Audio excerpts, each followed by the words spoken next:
Hey guys, how's it going? It is I, the real Randy Chavez, Crazy Hair Day today. I'm coming at you with a Tesla stock update video and what the company has been doing.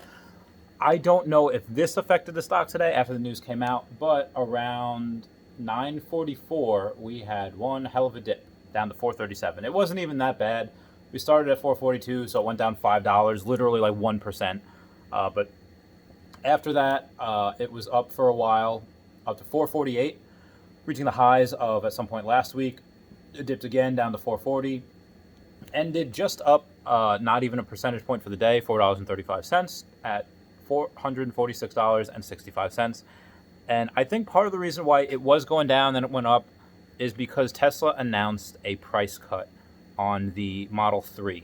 I'm sorry, the Model S. Now, the Model S was cut $3,000, and that is also not taking into account the $5,000 cut that it received back in May.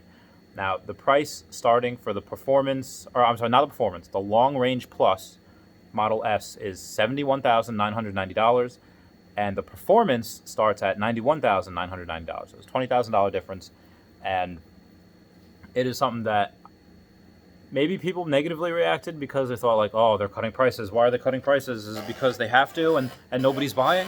And that's what some people might think. That's what some people, like, I forget the person's name, but an analyst over at Citi had raised the price target on Tesla to $117 a share from 110. This is clearly apparent, and this example has to make people realize that analysts do not know Tesla as a company. They have no idea what's going on with it. Now, also from a technical standpoint, my partner Dan had set business partner. Not that there's anything wrong with any other type of partner. Just making the clarification. He had said he's really big into this, much smarter than I am in stocks, and he says, based on this, this, and this, Tesla's due to, in the next 2 years, go to like $1,000 to go to double. And I'm thinking, okay, if they have, Giga Shanghai Part 2 coming out with the Model Y end of this year, early next year, and then they start, in the next year, in 2021, of Giga Berlin, maybe at the end of it, maybe Giga Texas, and then they start really producing in 2022, yeah, there's a good chance they'll double because their business will double. Although, having said that, I don't think in 2022 they're just going to produce 1 million vehicles, because they would have done well over 500,000 vehicles this year if it weren't for that 6-week shutdown that they had in Q1 and Q2 with Fremont. Now, that's something that, let's say, they're able to do an extra 10,000 cars, which, again, I don't know if that's true or not, but let's say 10,000 cars, and they do, I think by 2021, they'll probably do around between I would say 800,000 cars they'll do in 2022, because again they'll have Giga Shanghai. I'm sorry, 2021, because they'll have Giga Shanghai Part 2, and for half the year they will be doing Giga Berlin. That will be producing cars. It won't produce like maximum speed like right away, right off the bat. It'll take them a little while to get there. But Giga Austin as well. That's something that's, again, not going to really start producing cars till the end of the year in Q4, but it's so cool. They have the machine that builds the machine, and it gets better, more efficient each time they do it. So that's really special. That's really fun to see how quickly they can go up. They can build it quicker and build it bigger and better than the previous iteration, and it's just so cool to watch them do that. There are actually people that fly drones. Like they put a camera on like a drone, and they go and they view the progress at Giga Berlin. It's really cool, and I imagine they're going to be doing that for Giga Texas as well. Someone's just going to do that. And even the kid that did it said like, "Hey," he like tweeted at him like, "Hey Elon, can I continue to do this?" And Elon's just like, "Sure." It's just like free publicity. It's great. And then also, someone, I think it was Stephen Mark Ryan, said that as soon as Tesla got into China, they took up 21% of every new electric vehicle sold in China. So eventually, let's say in 10, 15 years, where almost all the new cars are going to be electric, and Tesla keeps that 21%, and they have a billion people. Oh my God, that's so many cars. That is so many cars.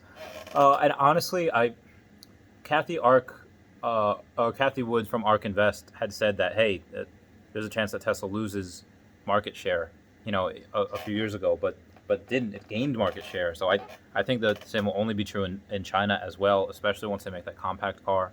It's going to be insane. I mean, they don't even have the Model Y yet. That's mostly just for Model 3 in China sales right now. So this is going to be absolutely insane. I'm so freaking pumped for it. So excited. But yeah, 2022, I think that full year is when you're going to see the stock price explode because they will have 4 gigafactories. They will have double. It's going to be insane. Now, as far as what is Tesla going to be like with the next president in office. Now, let's say Donald Trump gets reelected. For all intents and purposes, argument's sake, say he gets reelected and nothing really changes. It continues as is. Now, if Joe Biden does get elected, I think it'll really depend what Kamala Harris's policies are, because I don't think Joe Biden's going to be president for the full term if he gets elected. I just don't. I know that Bernie Sanders does not like Elon Musk just because Elon Musk is a billionaire. And it's not like he's a billionaire, like he was born into it, like born super wealthy. He just happened to have a really good ideas, plural, and he happens to take the great invention, from PayPal that he had worked on, sold his shares in that, had over $100 million, which is a lot of freaking money. Not billionaire status, but really freaking close. And he invested that into, Solar City, SpaceX, and Tesla. And that's how he became a billionaire, by creating products that people want. It's not like, it's like Putin and he owns I don't know how many billions of dollars, or it's not like he's these politicians that go in there and, they see they become millionaires in office. I don't think that's right, but it's just me. Anyway, I think part of that idea is just that, they make enough. If they make enough money, then they won't be subject to bribes and stuff. It's gonna happen. Anyway, after hours, the market for Tesla had not changed, but yeah, with Joe Biden going in, I don't know. It's really a coin flip. Obviously, Democrats and the left really are more into the environment and more into trying to really fight global warming, and this is a great way to do so. That might conflict with their views of just hating on billionaires, people who are richer than them. And yeah, it's something that I don't know how that'll affect it. Now, again, the market should take care of it and be like, as long as Tesla keeps making great cars, it's fine. But if the company has to pay so much more in taxes because they raise it, then that will affect their bottom line by a lot of freaking millions of dollars. But anyway, it's kind of not here nor there. We don't really have to worry about it until it happens. And again, it could be good. Maybe the small tax raise is offset by they try to do something else, some other incentive to buy an electric vehicle. I don't know. Either way, that is it for me. I have some protein shake to finish. I love you guys. Please comment, like, and subscribe. Comments are good for the YouTube algorithm. I'll catch you all later. This is the real Randy Chavez signing off. Bye. Meow.